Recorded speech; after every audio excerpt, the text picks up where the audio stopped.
What's up, guys? This is Josh from Fresh Start Customs. I'm coming to you today with how to create a jig. What you're going to need is you're going to need material that you're going to create the jig from. In this case, I'm using cardboard.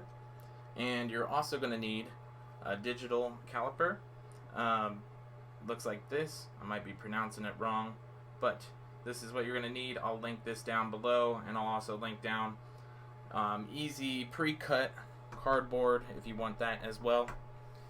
And we'll go ahead and get started here. I'll show you the ins and outs of how to cut the jig and use the other material in it. I've got two different designs for two different types of material plus the cardboard, and we'll go through this one by one, and we'll get started here. Alright, so what we got here is we've got an inverted photo of San Francisco that I already edited and converted. If you want to see the original image, I've got it down here. This is the original image that I edited. I took out some of the leaves that were around here. I left some in just for design. And then there was a whole bunch of power cords. If you live in San Francisco, you probably see all the power lines that is originally in this photo. I edited all that out. And then all I did was make it black and white, and then did some tone levels for contrast and shadows. We'll get into that in another video. And then I just inverted that edit afterwards, and it comes out looking like this. So I just did that to save some time. It takes a long time to do all the editing and everything, but we'll get into another video with that. The next up, and the reason why I did an invert is this is actually going to go on a spray painted tile. So it's a white tile with black spray paint. So I'm just curious to see how that turns out, because the other ones that I did turned out pretty cool. Now the tile is about 6 inches by 3 inches, but it's actually 6.029 by 3.019 inches, so you got to make sure you add a cut line around it as the exact width by height. And to do that, you can just click on your rectangle tool here and then click one time. You can type in your width by your height, so in this case it'd be the 6.029 by 3.019, and then you would just click OK. But in this case I'm going to click cancel because I already have it here. And then the same thing for the circle. This is going to be one of those paper coasters that I put in the Facebook group the other day. You would just come back over to this rectangle tool and then grab your circle tool here and click once. And in this case it's just 4 by 4 inches. Just so happened that they perfectly cut these out 4 by 4. You click OK, and that's how you get your circle there, but we don't need it since I already have one made. In this case I actually changed the rectangle to a red color and the circle to a blue color. That way they can cut out separately or be on different paths. That way I can move them around in the Glowforge interface, since it's all in one saved SVG file. The only reason why I'm doing this is just to show you guys so you can see both of them at the same time. It'd probably be best to make this as one image on one SVG file and then this set as a second one. So if you haven't used the alignment tool yet, all you have to do here is you can highlight both images that you want to be aligned perfectly. You come over here and select your center this way, and then you have a perfectly centered design in that round circle. So we're going to do that, and then what you want to do before you get started is you're going to want to rasterize both of these images. So you just select the image you want, come up here to Object, and then click Rasterize. I always leave it on white. Sometimes if you do transparent, it'll shift the image. You don't want that to happen, so I just leave it on white. It works for me. And the reason why I do this is so I can do convert to dots. If you leave it plain, usually you only have the option of doing like a standard engrave, like an SD engrave. So I always rasterize it. It's faster, it's easier, especially with the grayscale. That's what allows it to grayscale back and forth at different powers. So we're going to go ahead and object rasterize this one. We're going to leave it on white. And there we go. So we're technically ready to go and ready to print here. I'm going to go ahead and file, save as, and then make sure you have SVG selected. I already saved this earlier, but we're going to do it again under San Francisco and Smile. That's why I'm going to just overwrite this one here. And then make sure you take a screenshot here. These are the settings that you want. These are the settings that work for me perfectly each time. I do see some other people change it up a little bit, but this seems to work good for me. So go ahead and take a screenshot of that if you need to. And now what we're going to do is we're going to go ahead and open up our Glowforge interface on app.glowforge.com if you've never been here. And then we're going to go ahead and click upload. And we saved it to our desktop, so it's going to be this San Francisco and Smile one here. We're going to open it.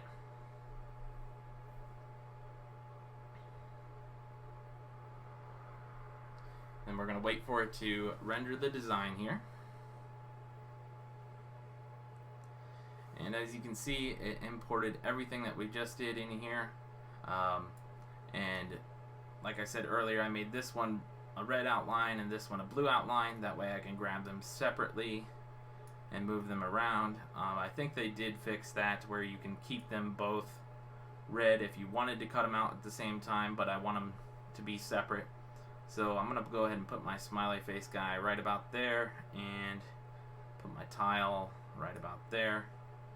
And since it's going to be the same material that we're cutting out, I'm actually going to cut both lines at once. But what you want to do is, we currently have our cardboard in there. I use this cardboard all the time, so I know exactly what size settings it's going to be. You're going to make sure you type in your thickness. So in this case, it's 0.058. And that's just the thickness of the material you're going to use for your jig. So in this case, it's this white cardboard back here. So you'll hit submit, and then this will auto image design. There we go.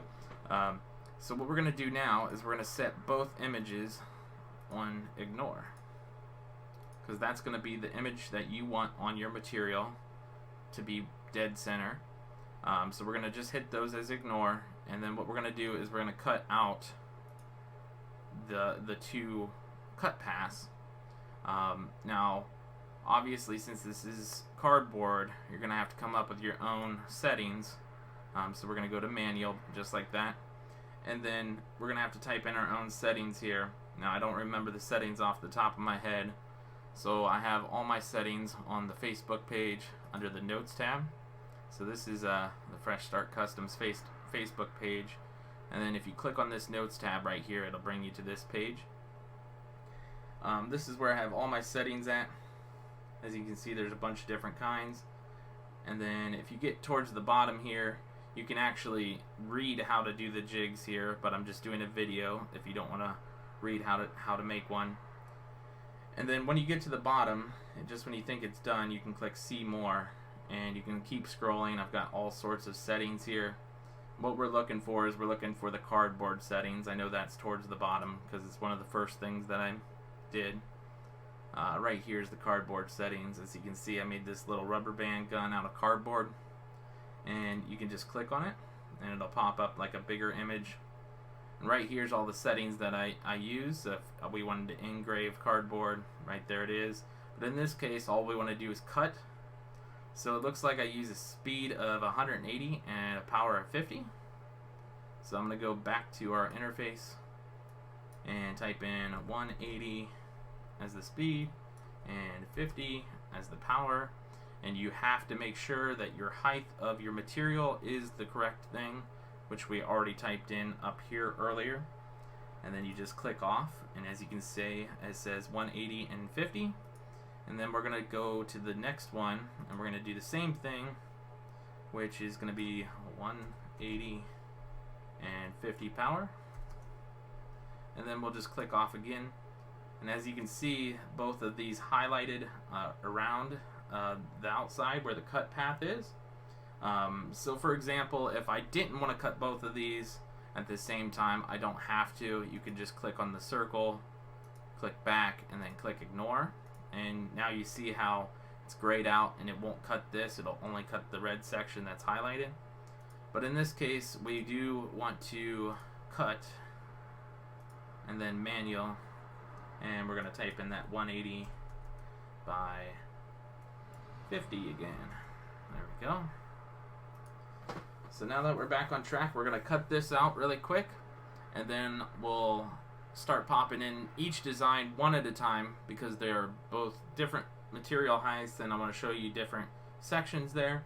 So let's go ahead and cut out the print the cutouts here, and we'll get started.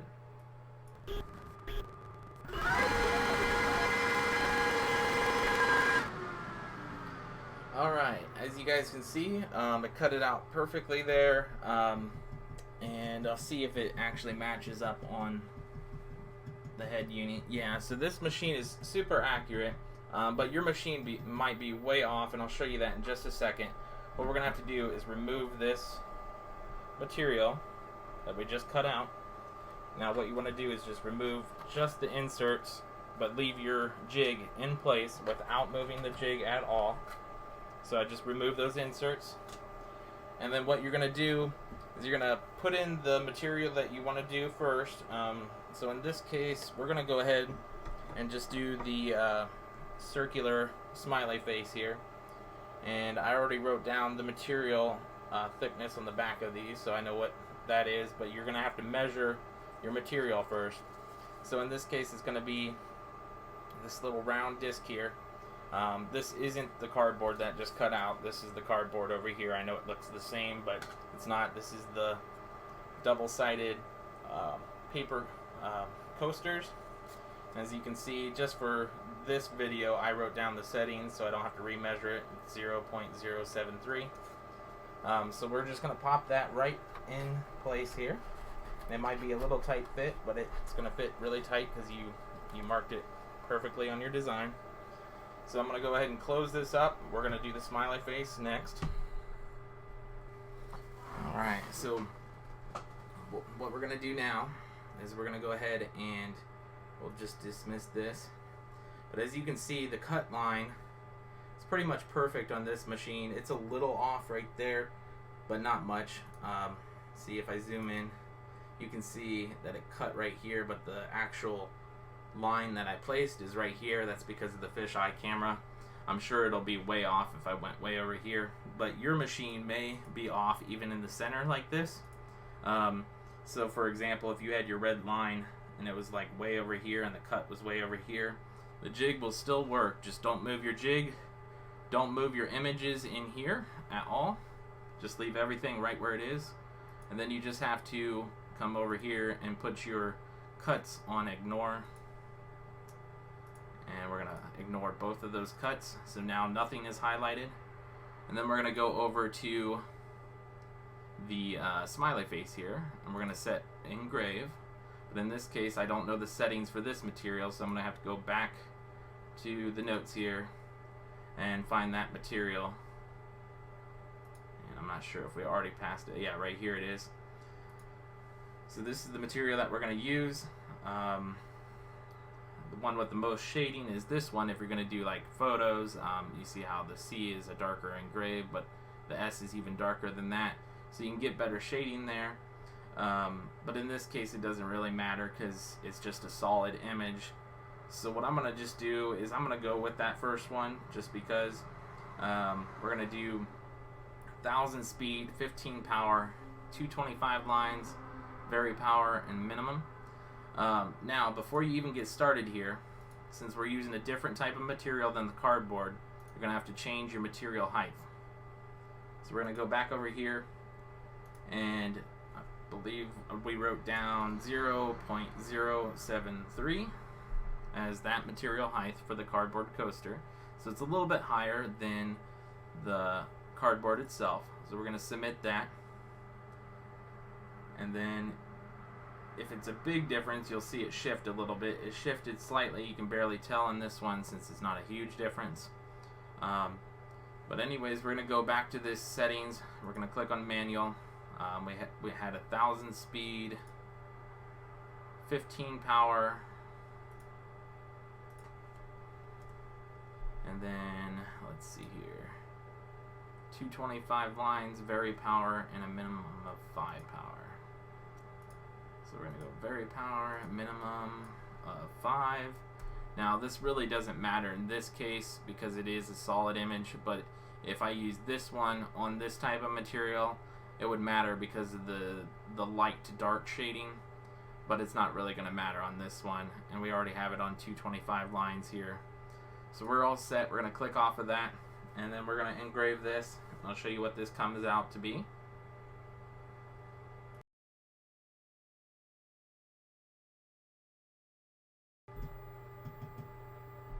Alright, there you guys go. As you can see, that's dead center. This will happen even if your alignment is way off. If you just keep everything in place, put the image in, you keep the image on the computer in place, and then engrave at the right thicknesses, it will end up perfectly center each time. So what we're going to do is we're going to swap out the material now. Let's swap this one out, and I'll get a little bit more of a centered view for you guys too. And then we're going to put this spray painted black tile in here. This one's a little bit tighter. There we go. So as you can see, I got that in there. Make sure. And see, I just shifted my material a little bit, so that's probably going to be a little bit off, but we'll see what happens here. So let's go ahead and get started on that one, and we'll see how it turns out. Right here is the smiley face. As you can see, it's dead center there. So we'll move that out of the way. We'll get started on this tile. So now that we're back on the computer here, we're going to go ahead and set your smiley face to ignore. And then we're going to set this tile to engrave, and what we're going to do is go to manual again, and I already scrolled up to the tile here to make it faster. So basically on the tile instructions, I pretty much laid out the instructions on how to make a jig, everything here. We're going to go all the way down here to the settings. In this case, it is 800 speed, full power, very power, and 340 lines. So we're going to go 800 speed,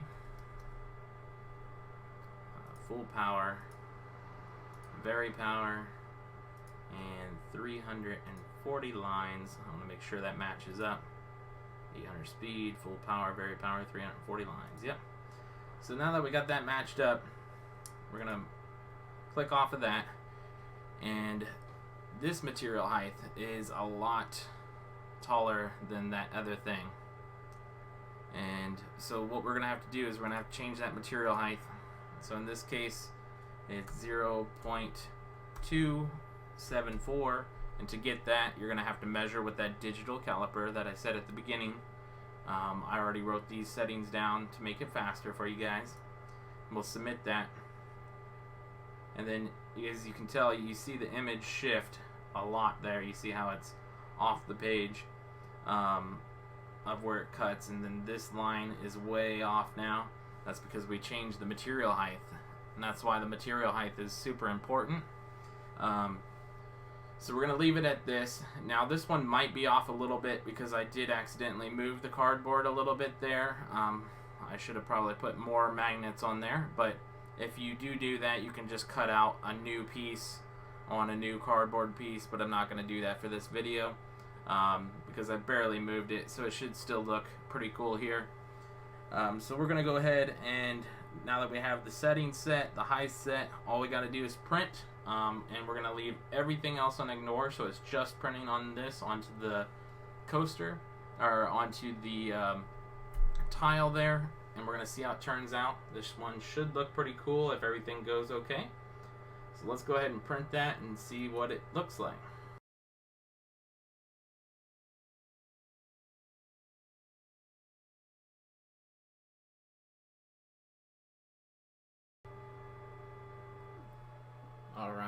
there you go. As you guys can see there, it